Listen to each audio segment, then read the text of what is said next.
আয় আল্লাহ তুমি আমার জ্ঞান বৃদ্ধি করে দাও। শয়তান ছিল বুদ্ধিজীবী, আদম আলাইহিস সালাম ছিলেন জ্ঞানী। শয়তান সুদ্দা। আল্লাহ পাক যখন সকলকে বললেন সবাই মিলে আদমকে সেজদা দাও, সবাই মিলে সেজদা করলো, মিস্টার ইবলিস সেজদা করলো না, কপাল পুড়লো, জম্মের পোড়া।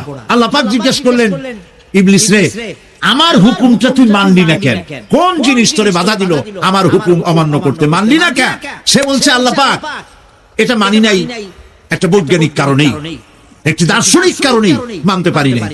কারণ হচ্ছে তারে বানাইছো মাটি দিয়া, আমারে বানাইছো আগুন দিয়া, আমি ওর থেকে অনেক ভালো। নাউযুবিল্লাহ। তো বড় কপাল পোড়া। আগুনের গতি হলো ঊর্ধ্বমুখী, মাটির গতি নিম্নমুখী। ঊর্ধ্বগতি সম্পন্ন একটা জিনিসকে নিম্নমুখী জিনিসের সামনে মাথা নত করতে বলা তোমার একটা অবৈজ্ঞানিক অদার্শনিক হুকুম হয়ে গেছে। নাউযুবিল্লাহ। আল্লাহ পাক বললেন, মরদুদ, বিতাড়িত, সব আমল বরবাদ করে দিলাম। দেখেন, অপরাধ শয়তান করেছে, অপরাধ আদম আলাইহিস সালাম করেছে। একজন অপরাধ করে শয়তান হয়ে গেল, আর একজন অপরাধ করে আল্লাহর পয়গম্বর হয়ে গেল। কারণ হলো শয়তান বুদ্ধিজীবী, বুদ্ধির আশ্রয় নিল। আদম আলাইহিস সালাম তিনি বুদ্ধির আশ্রয় নেন নাই, তিনি আকলের, তার জ্ঞানের কাছে তিনি আশ্রয় নিয়েছেন। অর্থাৎ তিনি চিন্তা করতেছিলেন যে আল্লাহ পাক আমাকে নিষেধ করলেন একটা গাছের কাছে যেতে, আমিও গেলাম, বউও গেল, যা নিষেধ করলেন সেটা করলাম। এখন যদি আল্লাহ আমারে প্রশ্ন করেন যে আমার হুকুম অমান্য করলা কেন, কি জবাব দেব? আদম আলাইহিস সালাম জবাব খুঁজে পাচ্ছিলেন না। হযরত আদম আলাইহিস সালাম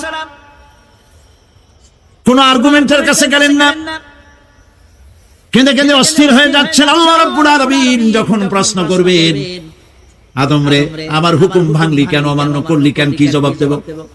আর ঠিক সেই মুহূর্তেই রব্বুল আলামিন প্রশ্ন করলেন, আদম রে, আমার হুকুম অমান্য করলে কেন?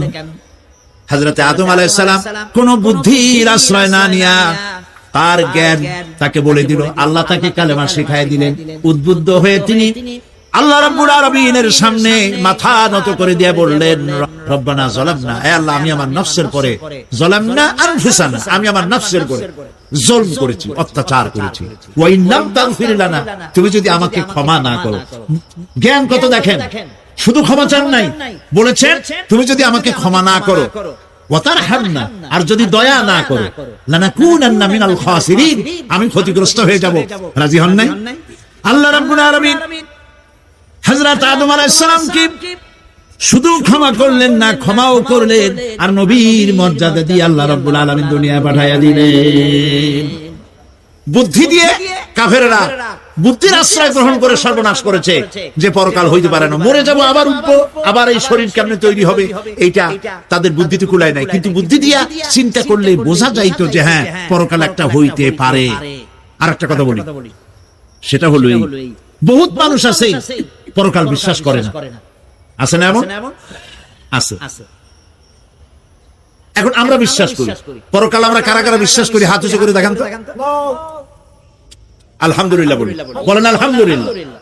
এখন যারা বিশ্বাস করে না তাদেরকে জানাতে চাই, আমরা যারা পরকালে বিশ্বাস করি, তাহলে পরকাল যদি না হয়, কিয়ামত যদি না হয়, বিচার আচার যদি কিছু না হয়, আমরাও বেঁচে গেলাম, আপনারাও বেঁচে গেলেন। কিন্তু সত্য সত্যই যদি পরকাল একটা হয়, বিচার যদি হয়, আমরা বেঁচে যাব, ফেসে যাবা তোমরা। প্রিয় ভাই সব, আল্লাহ রাব্বুল আলামিন সুন্দর করে বুঝাচ্ছেন। দেখো, এই যে সারা বছর এই যে ইটা কি বলে পরকাল কেন হবে, এটা বুদ্ধি দিয়ে চিন্তা করো, জ্ঞান দিয়ে চিন্তা করো। সারা বছর ব্যবসা করার পর হিসাব নিকাশের একটা দিন আসে, আসে না? বলেন আছে কিনা?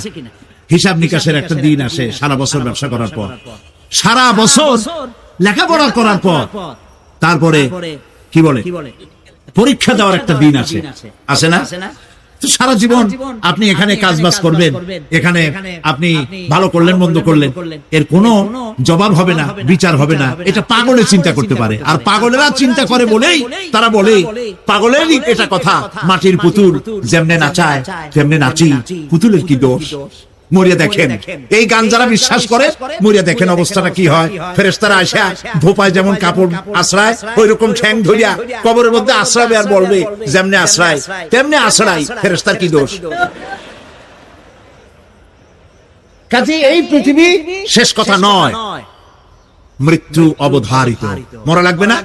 এবার দেখেন আল্লাহ কি বলেন, আল্লাযী খালাকাল মাউতা ওয়াল হায়াতা লিয়াবলুয়াকুম আইয়ুকুম আহসানু আমালা।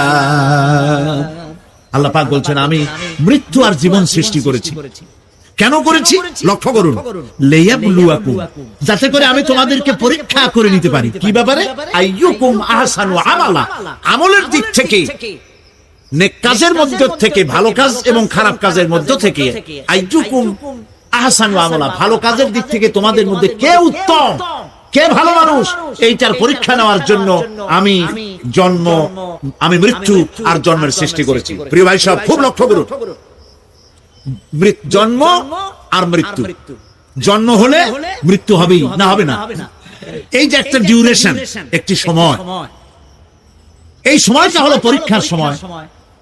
আমরা যারা পড়াশোনা করেছি, আপনারা পড়াশোনা করেছেন নিশ্চয়ই, কলেজে অথবা হাই স্কুল অথবা মাদ্রাসায় প্রতি বছর একটা করে পরীক্ষা আসে না পরীক্ষা? এই পরীক্ষার ডিউরেশন কত সময়? 3 ঘন্টা। কয় ঘন্টা বলে? 3 ঘন্টা। এই 3 ঘন্টা পরীক্ষা দিতে গিয়ে আপনারা কি কোন ছাত্রকে দেখেছেন যে প্রশ্নপত্র সামনে নিয়ে গল্প করতেছে, প্রশ্নপত্র সামনে নিয়ে তাস খেলে, জুয়া খেলে, আরেকদিকে তাকায় থাকে? প্রতিটি মুহূর্ত সে কাজে লাগাচ্ছে, প্রতি মুহূর্ত কাজে লাগাচ্ছে। 3 ঘন্টা পুরা হওয়া, 2 ঘন্টার মধ্যে পরীক্ষা তার শেষ হয়ে গেছে, কিন্তু সে চলে যাচ্ছে না, বাকি আরো 1 ঘন্টা আধা ঘন্টা রিভাইজ করতেছে। সে যা যা পরীক্ষা দিয়েছিল প্রশ্ন অনুযায়ী জবাবগুলি ঠিক হয়েছে কিনা সে মিলাই দেখে। কারণ কি? কারণ হলো এই পরীক্ষা যদি ফেল করি, বাপ মায়ের কষ্ট করা পয়সাগুলি বিফলে চলে যাবে, আমি চাকরি পাবো না, আমার জীবনটা 1 বছরের জন্য নষ্ট হয়ে যাবে। এই জন্য সে এত খাটাখাটনি করে পরীক্ষায় ভালো ফল করার জন্য সে পরীক্ষা দেয়, এবং পরীক্ষার রেজাল্ট এই পৃথিবীতেই হয়। ঠিক কিনা বলে? খাতা দেখতে যতদিন লাগে তারপরে পরীক্ষা হয়। খুব লক্ষ্য করুন, আমাদেরও একটা পরীক্ষা চলতেছে এই পৃথিবীতে, সকলে। ওটা শিক্ষাঙ্গনের পরীক্ষা, এটা জীবনের পরীক্ষা। এই যে ওর পরীক্ষার ডিউরেশন, সময়কাল 3 ঘন্টা, আর আমাদের পরীক্ষা, সমস্ত মানুষের পরীক্ষার সময়কাল হলো জন্ম থেকে শুরু করে মৃত্যু পর্যন্ত। এর মধ্যে বালেগ হওয়া পর্যন্ত সময়টা কনসিডারেবল, ক্ষমার যোগ্য। 15 বছর 12 বছর বালেগ হইতে যে কয় বছর লাগছে, এইটা যা করছেন যা বলছেন সব মাফ। কিন্তু বালেগ হওয়ার পরের থেকে নিয়ে মৃত্যু পর্যন্ত যা যা করবেন সমস্ত কাজের হিসাব আল্লাহর কাছে দিতে হবে। একটা প্রশ্ন করি আপনাদের কাছে, রাগ করবেন না তো? বলবেন যে কথা বলতে তো আপনি আসছেন, আমাদের দিয়ে খাটান কেন? এরকম চিন্তা করবেন না তো? প্রশ্নটা হচ্ছে, বলেন তো দেখি, পৃথিবীর মধ্যে সব চাইতে মূল্যবান জিনিস, দামি জিনিস কোনটা? ইখতিলাফ হয়ে গিয়েছে, ইখতিলাফ হয়েছে। কেউ বলেছে যৌবন, কেউ বলেছে কোরআন, কেউ বলেছে ইসলাম। আর যারা বেশি বুদ্ধি রাখে তারা খামোশ, তারা কথা বলে না। কোনটা কইয়া কোন জ্বালা চুপ করে থাকাই ভালো।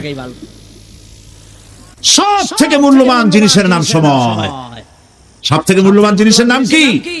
এবার বলেন, এই পৃথিবীর মানুষ সব থেকে অপচয় করে কোন জিনিসে? সময়। সময়ের অপচয় আমরা যা করি। আমি সেদিন পুলিশ লাইনে আমার একটা বক্তব্য ছিল, কয়েক হাজার পুলিশ ছিল সেখানে, জুমার দিন। আমি বলছিলাম জুমার আগে তাদের সামনে, আজ আপনাদেরকে বলি, বাড়িতে আজকে রাত্রে ক্যালকুলেটর, কম্পিউটার, ক্যালকুলেটর না থাকে যদি কাগজ কলম হাতে নেন। জীবনের 15 বছর বাদ দেন, এখন আপনার বয়স এখন যা, এই বয়সে প্রতিদিন ওই যৌবন প্রাপ্তির পর থেকে নিয়ে এই পর্যন্ত প্রতিদিন টেলিভিশনের সামনে নাটক দেখার জন্য, সিনেমা দেখার জন্য, ন্যাশনাল জিওগ্রাফি দেখার জন্য, ডিসকভারি দেখার জন্য, স্পোর্টস দেখার জন্য প্রতিদিন কয়েক ঘন্টা টিভির সামনে আপনি বসেন।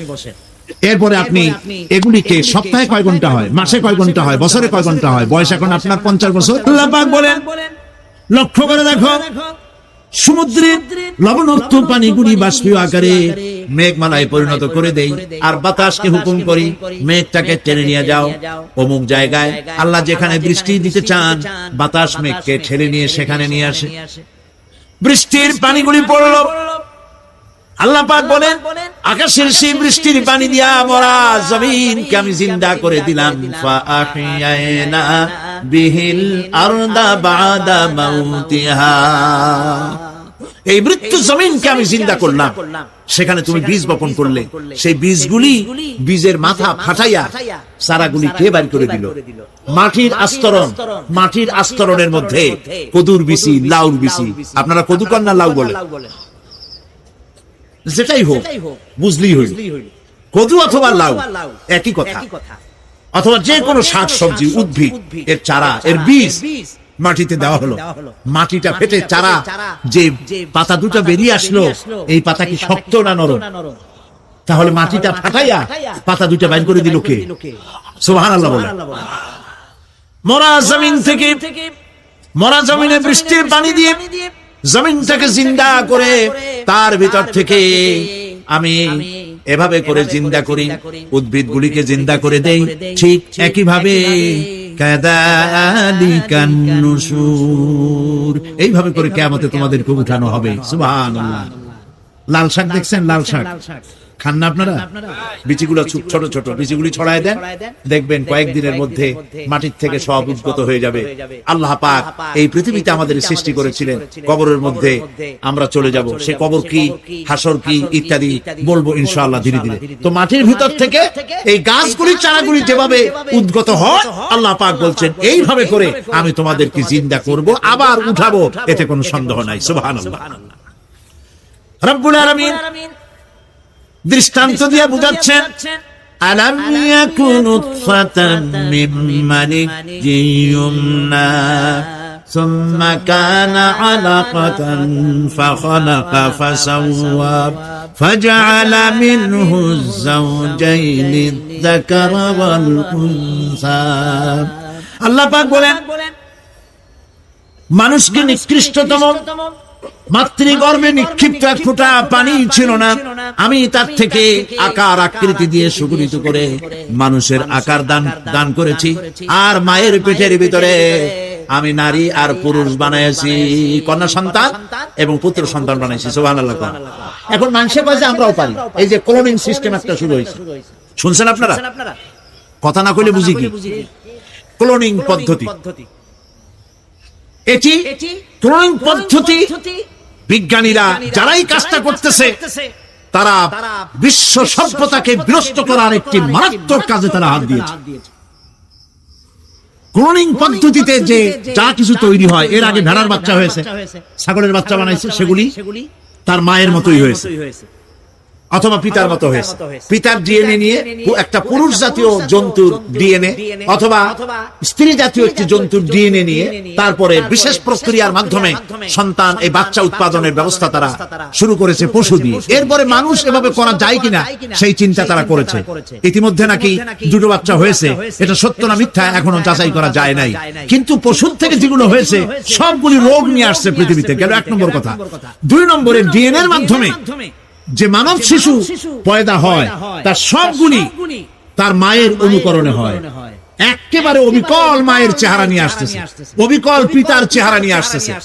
চিন্তা করুন, এই মেয়ে যখন বয়স প্রাপ্ত হবে তখন তার পিতা কি করে বুঝবে তার বউ কোনটা আর মেয়ে কোনটা? কথা শুনতেছেন? পিতার অবিকল চেহারা নিয়ে একটা সন্তান আসলো, এখন সন্তান বড় হয়েছে, তার মা কি করে বুঝবে যে আমার স্বামী আসছেন, আমার ছেলে আসছে? মানুষের এই হাজার হাজার crore crore million billion trillion মানুষ আল্লাহ পাক সৃষ্টি করেছেন এই পৃথিবীতে। একটা মানুষের চেহারার সাথে আরেকটা মানুষের মিল, গলার আওয়াজেরও মিল নাই। যতই নকল করার চেষ্টা করুক একজন আরেকজনের, ধরা পড়েই। ঠিক কিনা কন? ধরা পড়বেই। গলার আওয়াজের যদি মিল থাকতো কি হইতো? এই যে মাহফিল আসছেন আপনার ওয়াজ শুনতে, বউ আছে বাড়ি, আপনার অবিকল আপনার আওয়াজের মতো একজন, গলার আওয়াজ ঠিক একই রকম, আপনার ঘরের দরজা কাছে যে বলতো, শুনছো আমি আসছি, দরজা খুলে দাও। তারপর দরজা খুললে কি হইতো চিন্তা করো। সুবহানাল্লাহ বলবেন না? সুতরাং ক্লোনিং পদ্ধতিতে যারা মানুষ বানাবার চেষ্টা করছে, বিশ্ব সভ্যতাকে ধ্বংস করার জন্য, নৈতিকতার বাঁধকে ভেঙে দিয়ে পৃথিবীকে জেনা ব্যভিচারের একটি বিশাল একটি জাহান্নামে পরিণত করার জন্য তারা এই চেষ্টা চালাচ্ছে। উচিত হবে পৃথিবীর সমস্ত নেতৃবৃন্দ, বিশ্ব নেতৃবৃন্দের ঐক্যবদ্ধ হয়ে এই দুঃসাহসিক কাজকে বাধা দিয়ে বন্ধ করে দেওয়া উচিত। আল্লাহর সৃষ্টির সাথে পাল্লা দিতে গেলে ধ্বংস ছাড়া পথ থাকবে না। লক্ষ্য করেছেন, আপনি সাক্ষী দিলে আজ এক সাক্ষী দেবেন, কালকে বলবেন যে ওই সাক্ষী আমি দেইনি। আজকে সই করেছেন, কালকে বলবেন ওই সই আমি করি নাই। কিন্তু আল্লাহ রাব্বুল আলামিন আপনার ফিঙ্গারপ্রিন্ট, আপনার আঙ্গুলের ছাপ এমন করে দিয়েছেন, এই আঙ্গুল দিয়ে যদি কাগজের উপর একটা টিপ মারেন, টিপ সই করেন, আপনার বাবা কবর থেকে উঠে এসেও বলতে পারবে না যেটা আপনার না। আদম আলাইহিস সালাম থেকে নিয়ে আজ পর্যন্ত, আজ থেকে নিয়ে কিয়ামত পর্যন্ত যত মানুষ পৃথিবীতে এসেছে আর আসবে, কোন মানুষের আঙ্গুলের রেখার সঙ্গে আরেকজন আঙ্গুলের রেখার মিল হবে না। এ হচ্ছে আমার আল্লাহর সৃষ্টি, সুবহানাল্লাহ।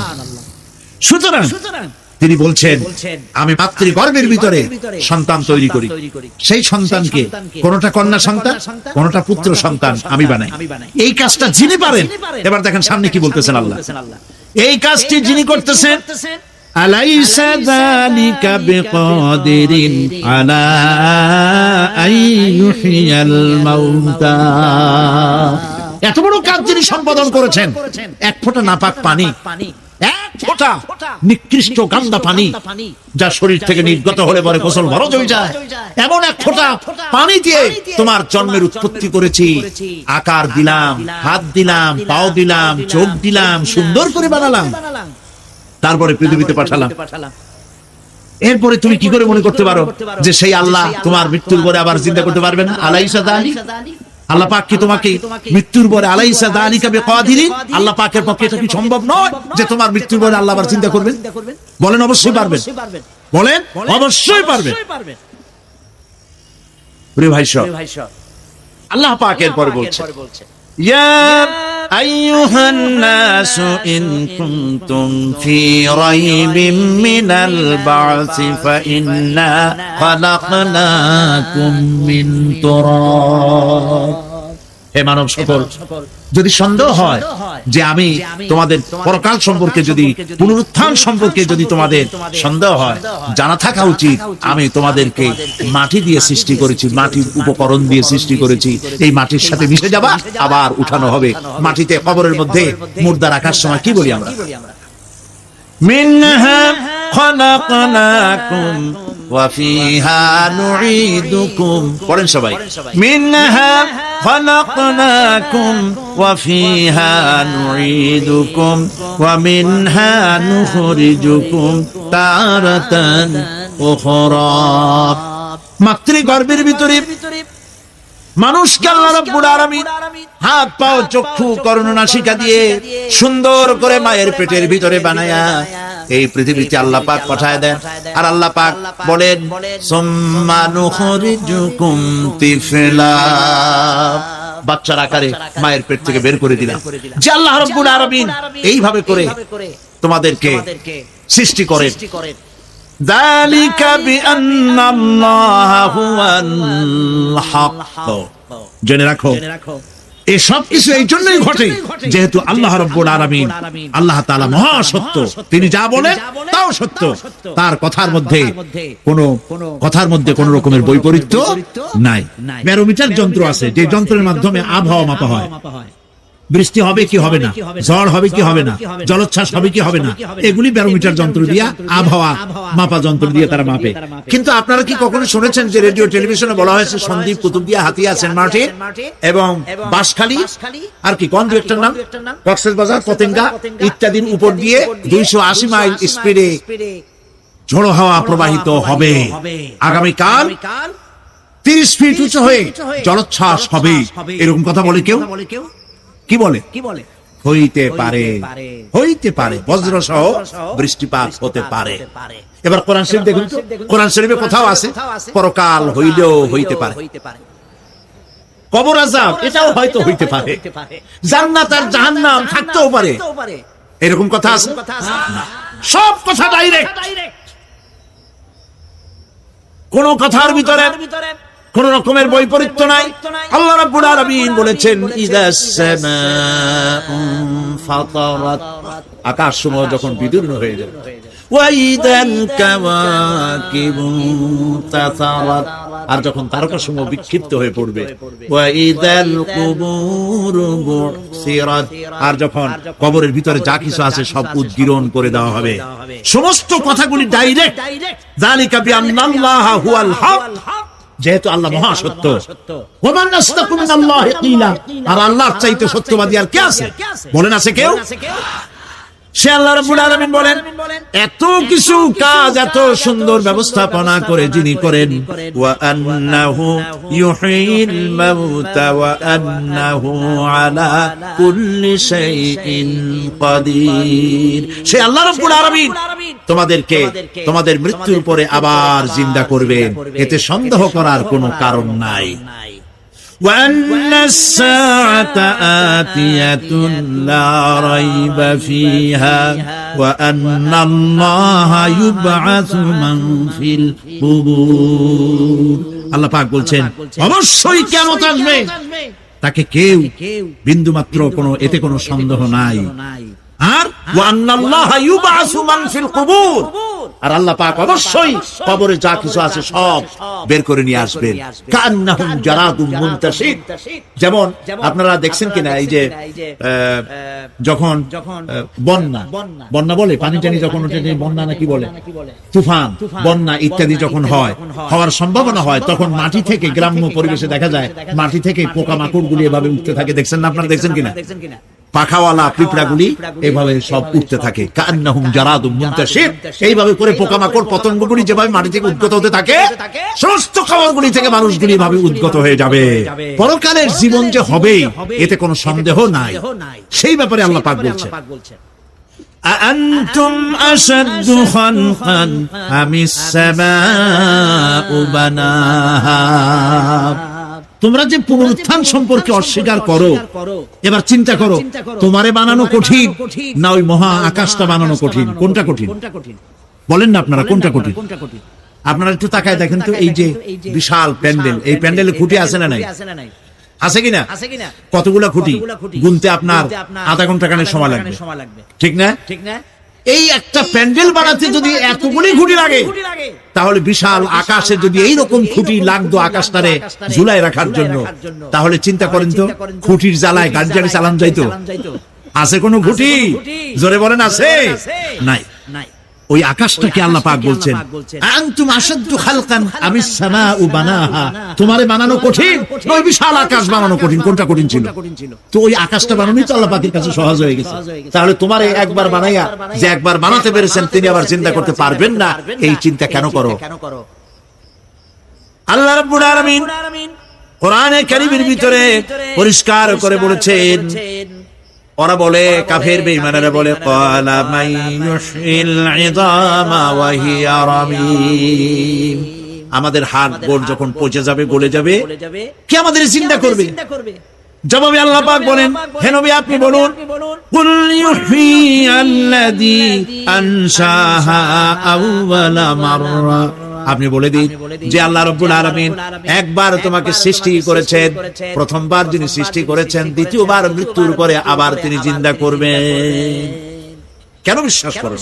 সুতরাং এই যে আল্লাহ পাক মানুষকে জীবন দিয়েছেন, এই জীবনের পরে মৃত্যু, মৃত্যুর পরে আবার আমাদের সকলকে উঠতে হবে এবং আল্লাহ পাকের দরবারে আমাদেরকে উপস্থিত হতে হবে। এই কথাগুলি যারা অস্বীকার করে, পরকাল যারা মানে না, তাদের সম্পর্কে আল্লাহ পাক বলছেন, والذين كذبوا بآياتنا ولقاء الآخرة حبطت أعمالهم। আল্লাহ পাক বলেন, যারা পরকালকে অস্বীকার করেছে, আখিরাত যারা মানে না, তাদের জিন্দেগীর সকল আমলগুলিকে আল্লাহ পাক বরবাদ করে দিবে। পরকালের বিশ্বাসের উপরে ভিত্তি করেই মানুষের চরিত্র ভালো হইতে বলেন পারে। একটা দৃষ্টান্ত দেই, একটা দৃষ্টান্ত। এই যে যারা চুরি করে, ডাকাতি করে, সন্ত্রাস করে মানুষ মারে, এখন তো আল্লাহর রহমতে সন্ত্রাস বন্ধ হয়েছে, হয় নাই? হয়েছে কিনা? সন্ত্রাস বন্ধ হয়েছে, আলহামদুলিল্লাহ বলে। এই সন্ত্রাসগুলি করে কি জন্য? এদের ধারণা নাই যে আল্লাহ পাক আমাদেরকে উঠাইতে পারবে, আমাদের মৃত্যু হবে, পরকালের চিন্তা নাই বলেই তারা এই কাজটা করে। চাঁদাবাজি, মাস্তানি, কে আপনাকে ঠকাবে? পুলিশের ভয় আপনি ঘুষ নেবেন না, পুলিশে দেখে ফেলবে। অথবা কোন পুলিশ মনে করলো যে আমার ঊর্ধ্বতন অফিসার তো দেখেন আমি ঘুষ নেই। এরা যাতে অন্যায় না করে, অফিসাররা, গভর্নমেন্টের লোকেরা অন্যায় না করে, জনগণ অন্যায় না করে, সেই জন্য এন্টি করাপশন ডিপার্টমেন্ট রাখা হয়েছে, দুর্নীতি দমন বিভাগ। দুর্নীতি যাতে না করে সেই জন্য দুর্নীতি দমন বিভাগ। দুর্নীতি দমন বিভাগ যেন দুর্নীতি না করে সেজন্য এন্টি করাপশন। এখন দুর্নীতি যাতে না হয় ওই দমন বিভাগের দুর্নীতি বন্ধ করার জন্য যারাই বানানো হলো তারাও যাতে আবার দুর্নীতি না করে সেই জন্য এন্টি করাপশন। কত এন্টি বানাবেন? শিখাইতে পারবেন, ঠেকাতে পারবেন না। পুলিশ দিয়া, বিডিআর দিয়া, আর্মি দিয়া পিটাইয়া, ঠ্যাঙ্গাইয়া, মাইরের স্রোতে লুলা বানাইয়াও মানুষের চরিত্র ভালো বানাইতে পারবেন না। মানুষের চরিত্র কেমনে ভালো বানানো হবে? 5 কোটি টাকা বলে যে হুজুর অমুক অফিসার খুব ভালো, টাকা পয়সা খায় না। আরে ভাই কত খায় না তাই কর, কদ্দুর হইলে খায়, এরকম লোক আছে। তবে হ্যাঁ, আল্লাহর মেহেরবানি ভালো অফিসারও আছে, আলহামদুলিল্লাহ বলুন। আমাদের দেশে ভালো অফিসার, জোরে কোন আলহামদুলিল্লাহ বলুন। সেই জন্য রাতের আধারে কোটি কোটি টাকার অফার আসছে, কেউ দেখে না। এইখান থেকে, এই টাকার খাওয়া থেকে, অথবা জেনা করা থেকে, অথবা মদ পান করা থেকে গোল্ডেন অপরচুনিটি, সুযোগ আসছে। জেনা করা যায়, মদ খাওয়া যায়, টাকা নেওয়া যায়, অবৈধ টাকা। এই অপরাধ থেকে বাঁচাতে পারে একমাত্র পরকালের জবাবদিহিতা, আখিরাতের ভয়। আল্লাহর কাছে আমাকে জবাবদিহি করতে হবে। এই ভয় ছাড়া আর কোনো কিছুই মানুষের এই বিপদ থেকে মানুষের চরিত্র ভালো বানাইতে পারে না। মানুষের চরিত্র ভালো বানাবার জন্য এটাই হচ্ছে একমাত্র পথ। সেই জন্য আল্লাহ পাক আখিরাতের জীবন রেখেছেন, উঠতে সেখানে হবেই। এই পৃথিবীতে একবার যখন আসছি আমাদেরকে জিন্দা আল্লাহ করবে এবং সমস্ত কথাগুলির জবাব আল্লাহর কাছে দিতে হবে। পরকালের ব্যাপারে আল্লাহ পাক একটা ঐতিহাসিক যুক্তি দিয়েছেন, অনেক যুক্তি কোরআনে কারিমে দিয়েছেন। আরেকটি যুক্তি আপনারা শোনেন, একেবারে ঐতিহাসিক যুক্তি। আল্লাহ পাক বলছেন, মহান আল্লাহ তাআলা আখিরাতের বাস্তবতা সম্পর্কে একদিকে যেমন তার সৃষ্টির কলা কৌশল সম্পর্কে বলেছেন, আর একদিকে মানুষকে চিন্তা ভাবনা করতে বলেছেন। চিন্তা ভাবনা করে দেখো, কালের সাক্ষী, কালের পুঞ্জীভূত সাক্ষী গ্রহণ করো, দেখো যে পরকাল হবে কিনা, এই আল্লাহ পাক কিয়ামতে তোমাদেরকে উঠাতে সক্ষম কিনা। আল্লাহ রাব্বুল আলামিন বলেন, ওয়াত্তুর ওয়া কিতাবিম মাসতুর ফি রাক্কিম মানশুর ওয়াল বাইতিল মা'মুর ওয়াস সাকফিল মারফুর والبحر المسجود إن عذاب ربك لواقع ما له من دافع। সূরা তুর। আল্লাহ পাক বলছেন তুর পাহাড়ের শপথ, তুর পাহাড়ের শপথ, সেই প্রকাশ্য পবিত্র গ্রন্থের শপথ যা লিপিবদ্ধ রয়েছে মুসলিম ঝিল্লিতে, চর্ম ঝিল্লিতে লিপিবদ্ধ রয়েছে। আরো শপথ বাইতুল মামুরে, আরো শপথ সুউচ্চ আকাশে, আরো শপথ উচ্ছ্বাসিত তরঙ্গায়িত সমুদ্রে। নিশ্চয়ই সেই আযাব আসবে, আযাব মানে কিয়ামত, সেই পরকাল অবশ্যই আসবে। মা লাহু মিন দাফি, এই শাস্তি থেকে, এই কিয়ামত আসা থেকে, এই কিয়ামত সংগঠিত হওয়া থেকে রোধ করার মতো ক্ষমতা কারো নাই। সুবহানাল্লাহ। এখন আল্লাহ পাক তুর পাহাড়ের কসম করছেন। তুর পর্বত হচ্ছে সেই পর্বতের কথাই ধরা যাক, যেখানে এটি ঐতিহাসিক পর্বত। হযরত মূসা আলাইহিস সালামকে আল্লাহ রাব্বুল আলামিন যেখানে নবুয়তের শিরস্থান পড়িয়ে দিয়েছিলেন তুর পাহাড়ের ভিতর। অতুর সিনিন, তুর পাহাড়ের কসম আল্লাহ পাক করছেন। এবং খোদায়ের আল্লাহ রাব্বুল আলামিনের সঙ্গে বিরোধিতা করার কারণে ফেরাউনকে এই তুর পাহাড়ের কাছে লোহিত সাগরের মধ্যে, দরিয়ায় নীলের মধ্যে আল্লাহ পাক ডুবিয়ে মেরেছিলেন এবং নির্যাতিত বনি ইসরাইলকে শাস্তি দেওয়ার চূড়ান্ত সিদ্ধান্ত এই তুর পাহাড়েই আল্লাহ পাক দিয়েছিলেন। আল্লাহ বলছেন, আমি সেই তুর পাহাড়ের কসম করি, ওয়া কিতাবিম মাসতুর, এবং পবিত্র গ্রন্থের শপথ, যে গ্রন্থগুলি নাজিল হয়েছে নবীদের উপরে, ইনজিল, তাওরাত, জাবুর, কোরআন, এই কিতাবগুলির কসম করি। সুবহানাল্লাহ।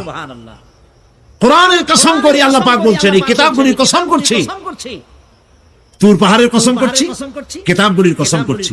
ওয়াল বাইতুল মামুর, আর বাইতুল মামুরের কসম করছি। সেটা কি? আকাশের প্রত্যেকটি আকাশে একটি করে বাইতুল মামুর আছে। ওই আকাশের ফেরেশতারা এই বাইতুল মামুরকে কেন্দ্র করে আল্লাহ রাব্বুল আলামিনকে সিজদা দেয়। আল্লাহ পাক হযরত আদম আলাইহিস সালামকে বলেছিলেন, একটি ঘর বানাও, বাইতুল মামুরের নিচে বানাও। তিনি বললেন, আমি তো জানি না বাইতুল মামুর কোথায়। হযরত জিবরাইলকে পাঠানো হলো। বাইতুল মামুর আকাশের যেখানে আছে ঠিক সেই সোজা বর্তমানে মক্কা শরীফে যে কাবা শরীফ যা আছে, অবিকল আল্লাহ পাকের আকাশে বাইতুল মামুর যেখানে, তার সরাসরি নিচেই কাবা শরীফ স্থাপিত হয়েছে। আল্লাহ রাব্বুল আলামিন বলছেন, আমি এই বাইতুল মামুরের কসম করছি। এরপরে আল্লাহ পাক বলছেন যে ফেরেশতারা যে বাইতুল মামুরকে তাওয়াফ করে এবং আল্লাহ পাকের ইবাদত করে, সেই বাইতুল মামুরের কসম। ওয়াস সাকফিল মারফু, সুউচ্চ আকাশের কসম। এই আকাশ আল্লাহ পাক সৃষ্টি করেছেন বিগাইরে আমাদিন, কোন রকমের কোন খুঁটি ছাড়াই। সুবহানাল্লাহ বলি আমরা। এই বিশাল আকাশ সম্পর্কে ওই যে বুদ্ধিজীবী যারা, কোরআনের জ্ঞান যাদের কাছে নাই, তারা বলে যে আকাশ বলতে কিছু নাই, ওইটা একটা নীলা নীলা বহুত দূর, সেই জন্য নীলা নীলা দেখা যায়। এই পৃথিবী সম্পর্কেও তাদের ধারণা এই পৃথিবীও কিছু না, এটা হলো ওই যে কি বলে, সূর্যের কাছের থেকে একটা উজ্জ্বল জ্যোতিষ্ক খুব ফোর্সে যাচ্ছিল, এই ফোর্স সহ্য করতে না পেরে সূর্যের একটি অংশ মহাশূন্যের উপরে ছিটকে পড়লো, ঘুরতে ঘুরতে পৃথিবীর আকার ধারণ করেছে। এই হলো ওদের ধারণা। অ্যাক্সিডেন্টের মাধ্যমে নাকি পৃথিবী হয়েছে। মূল কথা হলো, এইভাবে করে যদি কোন একটা গ্রহ উজ্জ্বল জ্যোতিষ্ক যাওয়ার কারণে পৃথিবী হয়ে থাকে, তাহলে এখন তো পৃথিবীতে মানুষ ধরতেছে না, মানুষ তো অনেক বেশি বেড়ে গেছে, তাহলে আরেকটা জ্যোতিষ্ক দয়া করে সূর্যের পাশ দিয়ে যাইয়া আরেকটা খণ্ড ফালাই দিয়া আরেকটা পৃথিবী বানায় না কেন? প্রিয় ভাই সব, আল্লাহ পাক বলছেন ওয়াস সাকফিল মারফু, আমি এই বিশাল আকাশের কসম করি। সুবহানাল্লাহ। এরপরে ওয়াল বাহরিল মাসজুর, পৃথিবীতে প্রবাহিত উচ্ছ্বসিত তরঙ্গায়িত সমুদ্র রাজির কসম করি। সুবহানাল্লাহ। আচ্ছা বলেন তো, এই পৃথিবী এর নিচে কি? এই পৃথিবীর নিচে কি? এই পৃথিবী মহাশূন্যের উপরে ঘুরছে। লক্ষ্য করেন আল্লাহর কত বড় শক্তি। আটলান্টিক মহাসাগর কোথায় বলতে পারবেন না? এই পৃথিবীতে। আটলান্টিক মহাসাগর কোথায়? এই পৃথিবীতে। আটলান্টিক মহাসাগর, প্রশান্ত মহাসাগর, ভূমধ্য সাগর, যত সাগর আর মহাসাগর সব এই পৃথিবীতে। এই পৃথিবী অসংখ্য পাহাড়, অসংখ্য সমুদ্র আর অসংখ্য মানবরাজি নিয়ে লাটিমের মতো ঘুরতেছে। সুবহানাল্লাহ। মহাশূন্যের উপরে, মহাশূন্যের উপরে লাটিম যেমন ঘোরে, পৃথিবী তেমন ঘোরে, অথচ মানুষগুলো ছিটকে পড়ে যায় না, পানিগুলি উড়ে কোথাও পড়ে যায় না। সুবহানাল্লাহ বলতে ইচ্ছে করে না। আল্লাহ রাব্বুল আলামিন সূরা ইয়াসিনের মধ্যে বলেছেন, লাশ-শামসু ইয়ানবাগি লাহা আন তুদরিকাল কমারা ওয়ালাল লাইলু সাবিকুন নাহার ওয়া কুল্লুন ফি ফালাকিন ইয়াসবাহুন। সূর্য চন্দ্রের অধিকার নষ্ট করতে পারে না। রাত দুপুরের সময় সূর্য উঠবে না, দিনের দুপুর বেলায় চন্দ্র উদিত হয়ে সূর্যের আলোকে নিষ্প্রভ করতে পারে না। চন্দ্র সূর্যের আগে যেতে পারে না, সূর্য চন্দ্রের আগে যেতে পারে না। কারো গায়ে কারো ধাক্কা লাগে না। অসংখ্য তারকারাজি উড়ে বেড়াতেছে, কারো সাথে কারো কোনো ধাক্কা নাই, কোনো সংঘর্ষ নাই। মহাশূন্যের উপরে সূর্য চন্দ্র যেমন ঘোরে, ওয়া কুল্লুন ফি ফালাকি ইয়াসবাহুন, চাঁদ আর সূর্য যেমন ঘোরে, মহাশূন্যে যা আছে তাও ঘোরে। এই পৃথিবীটা মহাশূন্যের উপরে, গোটা পৃথিবী সমস্ত সমুদ্র আর মহাসমুদ্র নিয়ে সব ঘুরতেছে। সুবহানাল্লাহ। ওয়াল বাহরিল মাসজুর, তরঙ্গায়িত, উচ্ছ্বসিত সমুদ্র রাজির কসম করি, সমুদ্র সন্দ্বীপ যাওয়ার সময় কেমন অবস্থা হয় যদি তুফানে পড়ে? দাল্লা মান তাদউনা ইল্লা ইয়াহু, সকলের কথা মানুষ ভুলে যায়। মৌজুন কাল জিবাল, পাহাড়ের মতো যখন ঢেউগুলো আসতে থাকে সবাই সব ভুলে যায়, তখন মনে পড়ে শুধু আল্লাহ। হিসাব নিকাশের একটা দিন আসে, আসে না? পড়েন আসে কিনা? হিসাব নিকাশের একটা দিন আসে সারা বছর ব্যবসা করার পর, সারা বছর লেখাপড়া করার পর, তারপরে কি বলে পরীক্ষা দেওয়ার একটা দিন আছে, আসে না? তো সারা জীবন আপনি এখানে কাজ বাজ করবেন, এখানে আপনি ভালো করলেন মন্দ করলেন, এর কোনো জবাব হবে না, বিচার হবে না, এটা পাগলের চিন্তা করতে পারে। আর পাগলেরা চিন্তা করে বলেই তারা বলে, পাগলেরই এটা কথা, মাটির পুতুল যেমনে নাচায় তেমনে নাচি, পুতুলের কি দোষ? মরিয়া দেখেন, এই গান যারা বিশ্বাস করে মরিয়া দেখেন অবস্থাটা কি হয়। ফেরেশতারা আসা ধোপায় যেমন কাপড় আশ্রয়, ওই রকম ঠ্যাং ধরিয়া কবরের মধ্যে আশ্রয় আর বলবে যেমনে আশ্রয় তেমনে আশ্রয়, ফেরেশতার কি দোষ? কাজে এই পৃথিবী শেষ কথা নয়, মৃত্যু অবধারিত, মরা লাগবে না।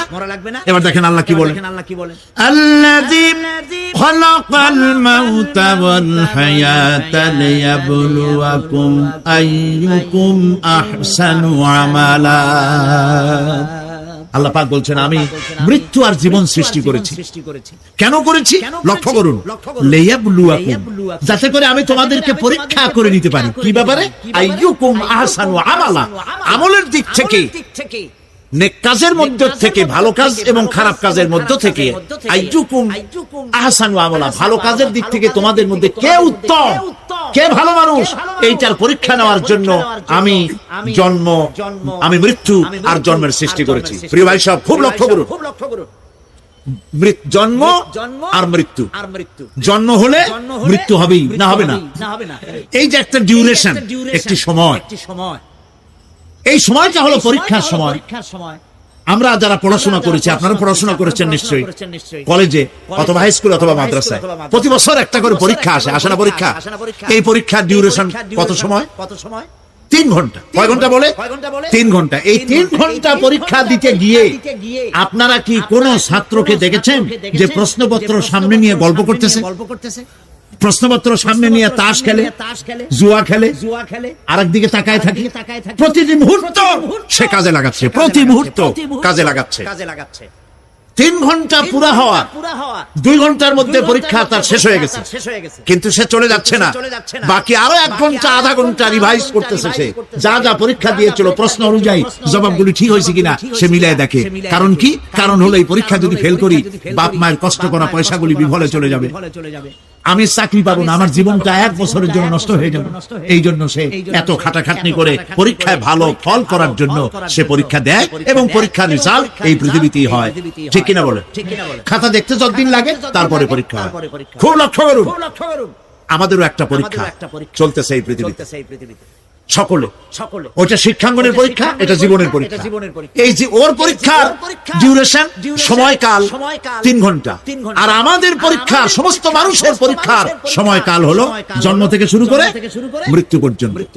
এর মধ্যে বালেগ হওয়া পর্যন্ত সময়টা কনসিডারেবল, ক্ষমার যোগ্য। 15 বছর 12 বছর বালেগ হইতে যে কয় বছর লাগছে, এইটা যা করছেন যা বলছেন সব মাফ। কিন্তু বালেগ হওয়ার পরের থেকে নিয়ে মৃত্যু পর্যন্ত যা যা করবেন সমস্ত কাজের হিসাব আল্লাহর কাছে দিতে হবে। একটা প্রশ্ন করি আপনাদের কাছে, রাগ করবেন না তো? বলবেন যে কথা বলতে তো আপনি আসছেন, আমাদের দিয়ে খাটান কেন? এরকম চিন্তা করবেন না তো? প্রশ্নটা হচ্ছে বলেন তো দেখি, পৃথিবীর মধ্যে সব চাইতে মূল্যবান জিনিস, দামি জিনিস কোনটা? ইখতিলাফ হয়ে গিয়েছে, ইখতিলাফ হচ্ছে। কেউ বলেছে যৌবন, কেউ বলেছে কোরআন, কেউ বলেছে ইসলাম। আর যারা বেশি বুদ্ধি রাখে তারা খামোশ, তারা কথা বলে নাই। কোনটা কইয়া কোন জ্বালা চুপ করে থাকাই ভালো।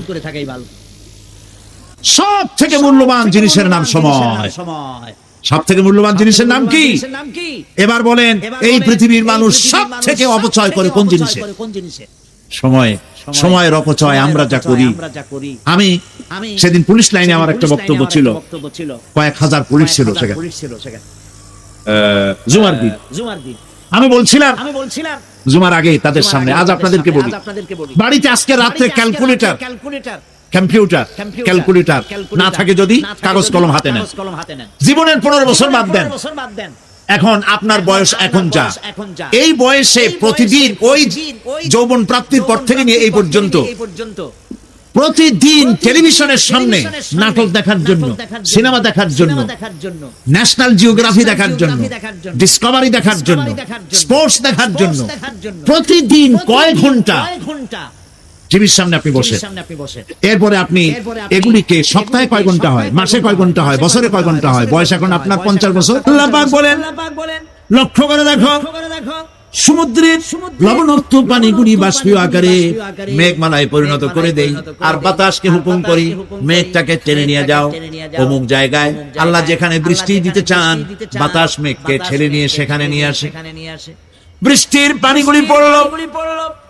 আল্লাহ পাক বলেন, আকাশের সেই বৃষ্টির পানি দিয়া মরা জমিনকে আমি জিন্দা করে দিলাম, ফাআহিয়ানা বিহিল আরদা বাদা মাউতিহা, এই মৃত্যু জমিনকে আমি জিন্দা করলাম, সেখানে তুমি বীজ বপন করলে, সেই বীজগুলি বীজের মাথা ফাটাইয়া চারাগুলি কে বের করে দিল? মাটির আস্তরণের মধ্যে কদুর বিচি, লাউর বিচি, আপনারা কদু কর না লাউ বলে, যেটাই হোক বুঝলেই হইল, কদু অথবা লাউ একই কথা, অথবা যে কোনো শাক সবজি উদ্ভিদ এর চারা, এর বীজ মাটিতে দেওয়া হলো, মাটিটা ফেটে চারা যে পাতা দুটো বেরিয়ে আসলো, এই পাতা কি শক্ত না নরম? তাহলে মাটিটা ফাটাইয়া পাতা দুটো বাইর করে দিল কে? সুবহানাল্লাহ বলে। মরা জমিন থেকে, মরা জমিনে বৃষ্টির পানি দিয়ে জমিনটাকে জিন্দা করে তার ভিতর থেকে আমি এভাবে করে জিন্দা করি, উদ্ভিদগুলিকে জিন্দা করে দেই। ঠিক একই ভাবে কাযালিকান নুশুর, এইভাবে করে কিয়ামতে তোমাদেরকে উঠানো হবে। সুবহানাল্লাহ। লাল শাক দেখছেন? লাল শাক খান না আপনারা? বিচিগুলো ছোট ছোট বিচিগুলি ছড়ায় দেন, দেখবেন কয়েকদিনের মধ্যে মাটির থেকে সব উদ্গত হয়ে যাবে। আল্লাহ পাক এই পৃথিবীতে আমাদের সৃষ্টি করেছিলেন, কবরের মধ্যে আমরা চলে যাব, সে কবর কি, হাসর কি ইত্যাদি বলবো ইনশাআল্লাহ ধীরে ধীরে। তো মাটির ভিতর থেকে এই গাছগুলি, চারাগুলি যেভাবে উদ্গত হয়, আল্লাহ পাক বলছেন এইভাবে করে আমি তোমাদেরকে জিন্দা করব, আবার উঠাবো, এতে কোনো সন্দেহ নাই। সুবহানাল্লাহ। রব্বুল আলামিন দৃষ্টান্ত দিয়ে বুঝাচ্ছেন, আলাম ইয়াকুনু ফাতাম মিন মানিয়্যিন ইউমনা সুম্মা কানা আলাকাতান ফাখালাকা ফাসাওয়া ফাজআলা মিনহু যাওজাইনি যাকারা ওয়াল উনসা। আল্লাহ পাক বলেন, মানুষকে নিকৃষ্টতম মাতৃগর্ভে নিক্ষিপ্ত এক ফোঁটা পানি ছিল না, আমি তার থেকে আকার আকৃতি দিয়ে সুগঠিত করে মানুষের আকার দান করেছি, আর মায়ের পেটের ভিতরে আমি নারী আর পুরুষ বানাইছি, কন্যা সন্তান এবং পুত্র সন্তান বানাইছি। সুবহানাল্লাহ। এখন মানুষে কয় যে আমরাও পারি, এই যে ক্লোনিং সিস্টেম একটা শুরু হয়েছে, শুনছেন আপনারা? কথা না কইলে বুঝি কি ক্লোনিং পদ্ধতি?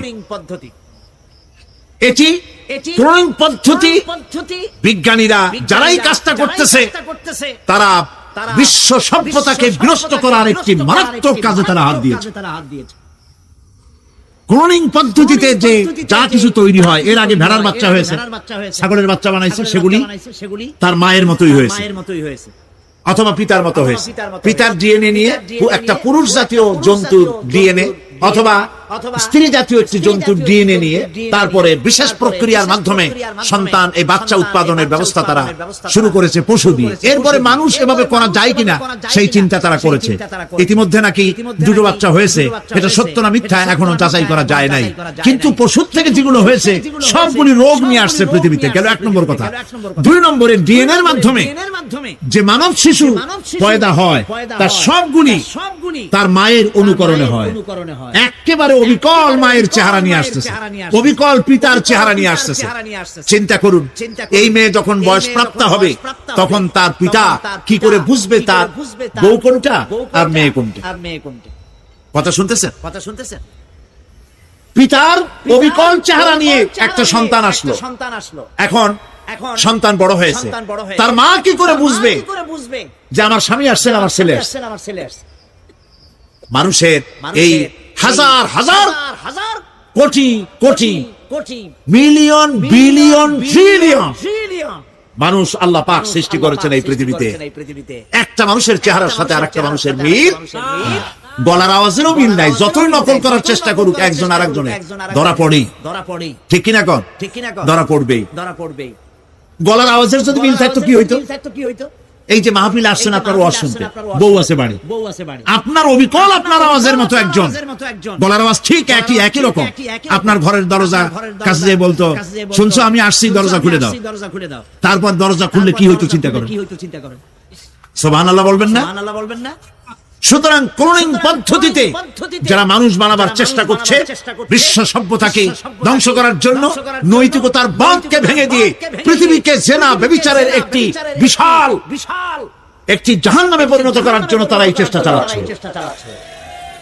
উচিত হবে পৃথিবীর সমস্ত নেতৃবৃন্দ, বিশ্ব নেতৃবৃন্দের ঐক্যবদ্ধ হয়ে এই দুঃসাহসিক কাজকে বাধা দিয়ে বন্ধ করে দেওয়া উচিত। আল্লাহর সৃষ্টির সাথে পাল্লা দিতে গেলে ধ্বংস ছাড়া পথ থাকবে না। লক্ষ্য করেছেন? আপনি সাক্ষী দিলে আজ এক সাক্ষী দেবেন, কালকে বলবেন যে ওই সাক্ষী আমি দেইনি। আজকে সই করেছেন, কালকে বলবেন ওই সই আমি করি নাই। কিন্তু আল্লাহ রাব্বুল আলামিন আপনার ফিঙ্গারপ্রিন্ট, আপনার আঙ্গুলের ছাপ এমন করে দিয়েছেন, আঙ্গুল দিয়ে যদি কাগজের উপর একটা টিপ মারেন, টিপ সই করেন, আপনার বাবা কবর থেকে উঠে এসেও বলতে পারবে না যেটা আপনার না। আদম আলাইহিস সালাম থেকে নিয়ে আজ পর্যন্ত, আজ থেকে নিয়ে কিয়ামত পর্যন্ত যত মানুষ পৃথিবীতে এসেছে আর আসবে, কোন মানুষের আঙ্গুলের রেখার সঙ্গে আর একজন আঙ্গুলের রেখার মিল হবে না। এ হচ্ছে আমার আল্লাহর সৃষ্টি। সুবহানাল্লাহ। সুতরাং তিনি বলছেন, আমি মাতৃগর্ভের ভিতরে সন্তান তৈরি করি, সেই সন্তানকে কোনটা কন্যা সন্তান, কোনটা পুত্র সন্তান আমি বানাই। এই কাজটা যিনি পারেন, এবার দেখেন সামনে কি বলতেছেন আল্লাহ। এই কাজটি যিনি করতেছেন, আলাইসা যালিকা বিকাদিরিন আলা আইয়ুহিয়াল মাউতা। এত বড় কাজ যিনি সম্পাদন করেছেন, এক ফোঁটা নাপাক পানি, এক ফোঁটা নিকৃষ্ট গান্দা পানি যা শরীর থেকে নির্গত হলে পরে গোসল ফরজ হয়ে যায়, এমন এক ফোঁটা পানি দিয়ে তোমার জন্মের উৎপত্তি করেছি, আকার দিলাম, হাত দিলাম, পাও দিলাম, চোখ দিলাম, সুন্দর করে বানালাম, তারপরে পৃথিবীতে পাঠালাম। এরপরে তুমি কি করে মনে করতে পারো যে সেই আল্লাহ তোমার মৃত্যুর পরে আবার চিন্তা করতে পারবে না? আলাইসা দানি, আল্লাহ পাক কি তোমাকে মৃত্যুর পরে আলাইসা দানিকা বিকাদিরিন, আল্লাহ পাকের পক্ষে এটা কি সম্ভব নয় যে তোমার মৃত্যুর পরে আল্লাহ আবার চিন্তা করবেন? বলেন অবশ্যই পারবেন, বলেন অবশ্যই পারবেন। প্রিয় ভাই সব, আল্লাহ পাকের পরে বলছে, ইয়া আইয়ুহান নাসু ইন কুনতুম ফি রাইবিম মিনাল বা'সি ফা ইন্না খালাকনাকুম মিন তুরাব। হে মানব সকল, যদি সন্দেহ হয় যে আমি তোমাদের পরকাল সম্পর্কে, যদি পুনরুত্থান সম্পর্কে যদি তোমাদের সন্দেহ হয়, জানা থাকা উচিত আমি তোমাদেরকে মাটি দিয়ে সৃষ্টি করেছি, মাটির উপকরণ দিয়ে সৃষ্টি করেছি। এই মাটির সাথে মিশে যাবা, আবার উঠানো হবে। মাটিতে কবরের মধ্যে মুর্দা রাখার সময় কি বলি আমরা? মিনহা খালাকনাকুম ওয়া ফিহা নুঈদুকুম। পড়েন সবাই, মিনহা খালাকনাকুম ওয়া ফিহা নুঈদুকুম ওয়া মিনহা নুখরিজুকুম তারাতান উখরা। মাতৃগর্ভের ভিতরে মানুষকে আল্লাহ রাব্বুল আলামিন হাত পা চক্ষু কর্ণনাসিকা দিয়ে সুন্দর করে মায়ের পেটের ভিতরে বানায়া এই পৃথিবীতে আল্লাহ পাক পাঠায় দেন। আর আল্লাহ পাক বলেন, সুম্মা নুখরিজুকুম তিফলা, বাচ্চার আকারে মায়ের পেট থেকে বের করে দিলাম। যে আল্লাহ রাব্বুল আলামিন এইভাবে করে তোমাদেরকে সৃষ্টি করেন, যালিকা বিআন্নাল্লাহা হুয়াল হক। জেনে রাখো এই সব কিছু এই জন্যই ঘটে যেহেতু আল্লাহ রাব্বুল আলামিন আল্লাহ তাআলা মহা সত্য, তিনি যা বলেন তাও সত্য, তার কথার মধ্যে কোনো রকমের বৈপরীত্য নাই। ব্যারোমিটার যন্ত্র আছে, যে যন্ত্রের মাধ্যমে আবহাওয়া মাপা হয়, বৃষ্টি হবে কি হবে না, ঝড় হবে কি হবে না, জলোচ্ছ্বাস হবে কি হবে না, এগুলি ব্যারোমিটার যন্ত্র দিয়া, আবহাওয়া মাপা যন্ত্র দিয়ে তারা মাপে। কিন্তু আপনারা কি কখনো শুনেছেন যে রেডিও টেলিভিশনে বলা হয়েছে সন্দ্বীপ, কুতুবদিয়া, হাতিয়া, সেন্ট মার্টিন এবং বাঁশখালী, আর কি কোন দু একটার নাম, কক্সবাজার, পতেঙ্গা ইত্যাদির উপর দিয়ে 280 মাইল স্পিডে ঝোড়ো হাওয়া প্রবাহিত হবে। আগামীকাল 30 ফিট উঁচু হয়ে জলোচ্ছ্বাস হবে, এরকম কথা বলে কেউ? কি বলে? হইতে পারে বজ্র সহ বৃষ্টিপাত হতে পারে। এবার কোরআন শরীফ দেখুন তো, কোরআন শরীফে কোথাও আছে পরকাল হইলেও হইতে পারে, কবর আযাব এটাও হয়তো হইতে পারে, জান্নাত আর জাহান্নাম থাকতেও পারে, এরকম কথা আছে? সব কথা ডাইরেক্ট, কোন কথার ভিতরে কোন রকমের বৈপরীত্য নাই। আল্লাহ রাব্বুল আলামিন বলেছেন ইযাস সামাউ ফাতারাত, আকাশসমূহ যখন বিদীর্ণ হয়ে যায়, ওয়া ইদাল কাওয়াকিবু তাসারাত, আর যখন তারকাসমূহ বিক্ষিপ্ত হয়ে পড়বে, ওয়া ইদাল কুবুরু বুসিরাত, আর যখন কবরের ভিতরে যা কিছু আছে সব উদ্গীরণ করে দেওয়া হবে। সমস্ত কথাগুলি ডাইরেক্ট, যালিকা বিআন্নাল্লাহা হুয়াল হক, যেহেতু আল্লাহ মহা সত্য। ওয়া মান আসদাকু মিনাল্লাহি কিলা, আর আল্লাহর চাইতে সত্যবাদী আর কে আছে? বলেন আছে কেউ? সে আল্লাহ রাব্বুল আলামিন বলেন, এত কিছু কাজ এত সুন্দর ব্যবস্থাপনা করে যিনি করেন, ওয়া আন্নাহু ইউহিল মাউতা ওয়া আন্নাহু আলা কুল্লি শাইইন কাদির। সে আল্লাহ রাব্বুল আলামিন তোমাদেরকে তোমাদের মৃত্যুর পরে আবার জিন্দা করবেন, এতে সন্দেহ করার কোনো কারণ নাই। وأن الساعة آتية لا ريب فيها وأن الله يبعث من في القبور। আল্লাহ পাক বলছেন অবশ্যই কিয়ামত আসবে, তাকে কেউ বিন্দু মাত্র এতে কোনো সন্দেহ নাই। আর ওয়া আন্নাল্লাহা ইউবআসু মান ফিল কুবুর, আর আল্লাহ পাক অবশ্যই কবরে যা কিছু আছে সব বের করে নিয়ে আসবেন। কান্নাহুম জারাদুম মুনতাশির, যেমন আপনারা দেখছেন কিনা এই যে যখন বন্যা বলে, পানি টানি যখন বন্যা নাকি বলে, তুফান, বন্যা ইত্যাদি যখন হওয়ার সম্ভাবনা হয়, তখন মাটি থেকে গ্রাম্য পরিবেশে দেখা যায় মাটি থেকে পোকামাকড় গুলি এভাবে উঠতে থাকে। দেখছেন না? আপনারা দেখছেন কিনা? পাখাওয়ালা পিঁপড়াগুলি এভাবে সব উঠতে থাকে। কান্নাহুম জারাদুম মুনতাশির, এইভাবে করে পোকামাকড় পতঙ্গগুলি যেভাবে মাটি থেকে উদ্গত হতে থাকে, সমস্ত খবরগুলি থেকে মানুষগুলি এভাবে উদ্গত হয়ে যাবে। পরকালের জীবন যে হবে এতে কোনো সন্দেহ নাই। সেই ব্যাপারে আল্লাহ পাক বলছেন, আআনতুম আশাদ্দু খালকান আমিস সামাউ বানাহা, তোমরা যে পুনরুত্থান সম্পর্কে অস্বীকার করো, এবার চিন্তা করো তোমারে বানানো কঠিন না ওই মহা আকাশটা বানানো কঠিন? কোনটা কঠিন বলেন না আপনারা? কোনটা কঠিন? আপনারা একটু তাকায় দেখেন তো, এই যে বিশাল প্যান্ডেল, এই প্যান্ডেলে খুঁটি আছে না নাই? আছে কিনা? কতগুলা খুঁটি গুনতে আপনার আধা ঘন্টা কানের সময় লাগবে, ঠিক না?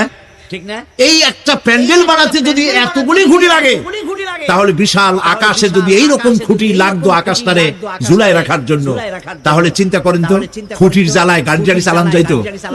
আছে কোনো খুঁটি? জোরে বলেন আছে? নাই। ওই আকাশটাকে আল্লাহ পাক বলছেন আনতুম আশাদ্দু খালকান আমিস সামাউ বানাহা, তোমারে বানানো কঠিন না ওই বিশাল আকাশ বানানো কঠিন? কোনটা কঠিন ছিল? তো ওই আকাশটা বানানোই তো আল্লাহ পাকের কাছে সহজ হয়ে গেছে। তাহলে তোমারে একবার বানাইয়া যে একবার বানাতে পেরেছেন তিনি আবার চিন্তা করতে পারবেন না, এই চিন্তা কেন করো? আল্লাহ রাব্বুল আলামিন কোরআনে কারীমের ভিতরে পরিষ্কার করে বলেছেন, ওরা বলে, কাফের বেঈমানেরা বলে, ক্বালা মাইয়ুশিল ইযামা ওয়া হিয়া রামীম, আমাদের হাড় গোড় যখন পচে যাবে, গলে যাবে, কে আমাদের জিন্দা করবে? জবাবে আল্লাহ পাক বলেন, হে নবী আপনি বলুন, কুল ইউহইয়াল্লাযী আনশাহা আউওয়ালা মাররা, আপনি বলে দিন যে আল্লাহ রাব্বুল আলামিন একবার তোমাকে সৃষ্টি করেছেন, প্রথমবার যিনি সৃষ্টি করেছেন দ্বিতীয়বার মৃত্যুর পরে আবার তিনি জিন্দা করবেন। কেন বিশ্বাস করুন? সুতরাং এই যে আল্লাহ পাক মানুষকে জীবন দিয়েছেন, এই জীবনের পরে মৃত্যু, মৃত্যুর পরে আবার আমাদের সকলকে উঠতে হবে এবং আল্লাহ পাকের দরবারে আমাদেরকে উপস্থিত হতে হবে। এই কথাগুলি যারা অস্বীকার করে, পরকাল যারা মানে না, তাদের সম্পর্কে আল্লাহ পাক বলছেন, والذين كذبوا بآياتنا ولقاء الآخرة حبطت أعمالهم। আল্লাহ পাক বলেন যারা পরকালকে অস্বীকার করেছে, আখিরাত যারা মানে না, তাদের জিন্দেগীর সকল আমলগুলিকে আল্লাহ পাক বরবাদ করে দিবে।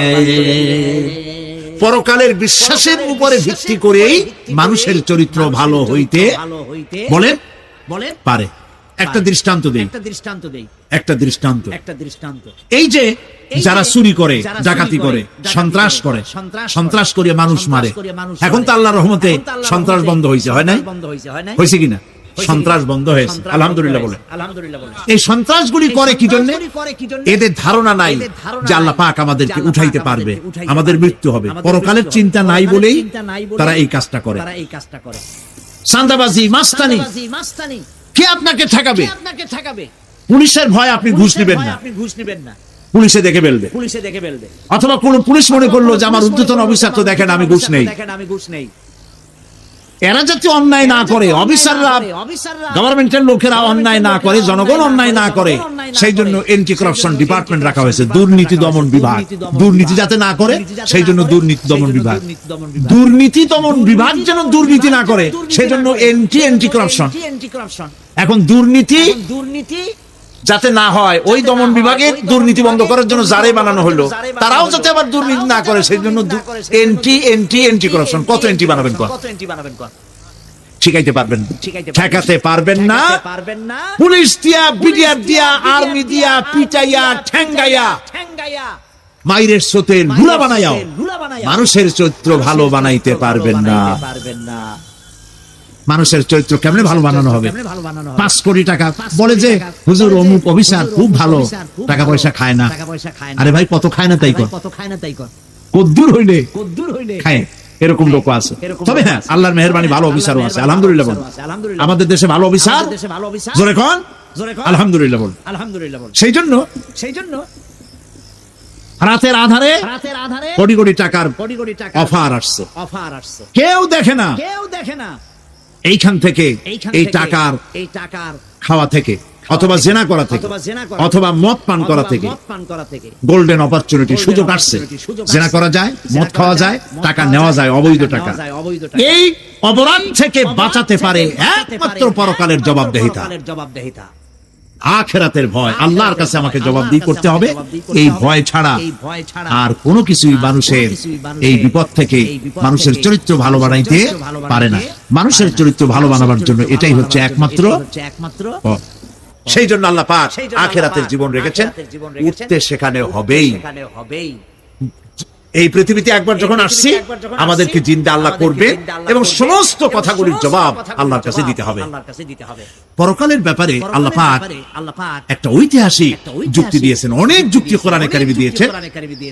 আরেকটি যুক্তি আপনারা শোনেন, একেবারে ঐতিহাসিক যুক্তি। আল্লাহ পাক বলছেন, মহান আল্লাহ তাআলা আখিরাতের বাস্তবতা সম্পর্কে একদিকে যেমন তার সৃষ্টির কলা কৌশল সম্পর্কে বলেছেন, আর একদিকে মানুষকে চিন্তা ভাবনা করতে বলেছেন। চিন্তা ভাবনা করে দেখো, কালের সাক্ষী, কালের পুঞ্জীভূত সাক্ষী গ্রহণ করো, দেখো যে পরকাল হবে কিনা। এই আল্লাহ পাক কিয়ামতে তোমাদেরকে উঠাতে সক্ষম কিনা। আল্লাহ রাব্বুল আলামিন বলেন, ওয়াত্তুর ওয়া কিতাবিম মাসতুর ফি রাক্কিম মানশুর ওয়াল বাইতিল মা'মুর ওয়াসসাকফিল মারফুর। খোদায়ের আল্লাহ রাব্বুল আলামিনের সঙ্গে বিরোধিতা করার কারণে ফেরাউনকে এই তুর পাহাড়ের কাছে লোহিত সাগরের মধ্যে, দরিয়ায় নীলের মধ্যে আল্লাহ পাক ডুবিয়ে মেরেছিলেন এবং নির্যাতিত বনী ইসরাইলকে শাস্তি দেওয়ার চূড়ান্ত সিদ্ধান্ত এই তুর পাহাড়েই আল্লাহ পাক দিয়েছিলেন। আল্লাহ বলছেন, আমি সেই তুর পাহাড়ের কসম করি, ওয়া কিতাবিম মাসতুর, এবং পবিত্র গ্রন্থের শপথ, যেই গ্রন্থগুলি নাজিল হয়েছে নবীদের উপরে, ইনজিল, তাওরাত, জাবুর, কোরআন, এই কিতাবগুলির কসম করি। সুবহানাল্লাহ। কোরআনের কসম করি, আল্লাহ পাক বলছেন এই কিতাবগুলির কসম করছি, তুর পাহাড়ের কসম করছি, কিতাবগুলির কসম করছি। ওয়াল বাইতুল মামুর, আর বাইতুল মামুরের কসম করছি। সেটা কি? আকাশের প্রত্যেকটি আকাশে একটি করে বাইতুল মামুর আছে। ওই আকাশের ফেরেশতারা এই বাইতুল মামুরকে কেন্দ্র করে আল্লাহ রাব্বুল আলামিনকে সিজদা দেয়। আল্লাহ পাক হযরত আদম আলাইহিস সালামকে বলেছিলেন, একটি ঘর বানাও, বাইতুল মামুরের নিচে বানাও। তিনি বললেন, আমি তো জানি না বাইতুল মামুর কোথায়। হযরত জিবরাইলকে পাঠানো হলো। বাইতুল মামুর আকাশের যেখানে আছে ঠিক সেই সোজা বর্তমানে মক্কা শরীফে যে কাবা শরীফ যা আছে, অবিকল আল্লাহ পাকের আকাশে বাইতুল মামুর যেখানে, তার সরাসরি নিচেই কাবা শরীফ স্থাপিত হয়েছে। আল্লাহ রাব্বুল আলামিন বলছেন, আমি এই বাইতুল মামুরের কসম করছি। এরপরে আল্লাহ পাক বলছেন যে ফেরেশতারা যে বাইতুল মামুরকে তাওয়াফ করে এবং আল্লাহ পাকের ইবাদত করে, সেই বাইতুল মামুরের কসম। ওয়াসসাকফিল মারফু, সুউচ্চ আকাশের কসম। এই আকাশ আল্লাহ পাক সৃষ্টি করেছেন বিগাইরি আমাদিন, কোন রকমের কোন খুঁটি ছাড়াই। সুবহানাল্লাহ বলি আমরা।